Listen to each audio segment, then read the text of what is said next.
Naimbang aldaw, eto nga yung mga kaganapan namin nung January to na may biglaan na namang ulit lakad na naganap. Alas 8 pa lang ng umaga, eto masarap pa din yung tulog ko kaso may tumatawag sa akin pero hindi ko naman naririnig kasi nga nakasilent yung phone ko. 8:15 nga ng umaga, biglang dumating yung kapatid ko sa bahay at ginising niya ako kasi daw may pupuntahan daw kami. Ito nga at nandito na kami sa Don Mariano Marcos Bridge at pupunta nga pala kami ngayon sa Apaw Rolling Hills. Eto nga at nandito kami sa likod ng sasakyan at kasama ko nga dito sa likod ng sasakyan ay yung pamangkin ko. Sabi nga niya sa akin, videohan ko daw siya at i-add ko daw dito sa vlog ko. Eto, nandito na nga kami dito sa may Legacy Bridge, dito sa may Malanas River, dito sa may San Juan Abra. Sa mga oras na ito, ilang minutos na kami nagbibiyahe at nandito pa lang kami sa San Juan pero malapit na ito sa may Tineg. At sa mga oras na nga na ito, nandito na kami sa Tineg at nandito na rin kami dito sa may Apaw Rolling Hills.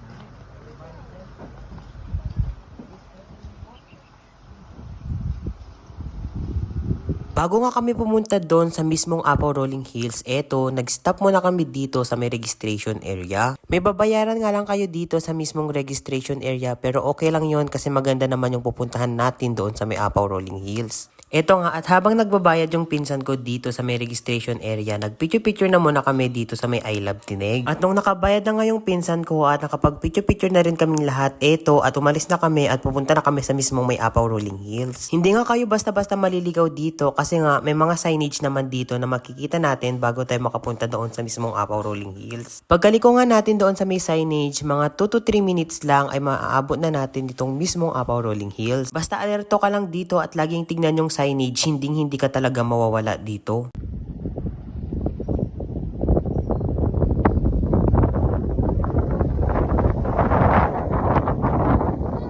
Pag nakita nyo nga tong daan na ito, diretsuhin nyo lang yan hanggang sa makapunta kayo sa itaas at pwede nang mag-picture-picture doon.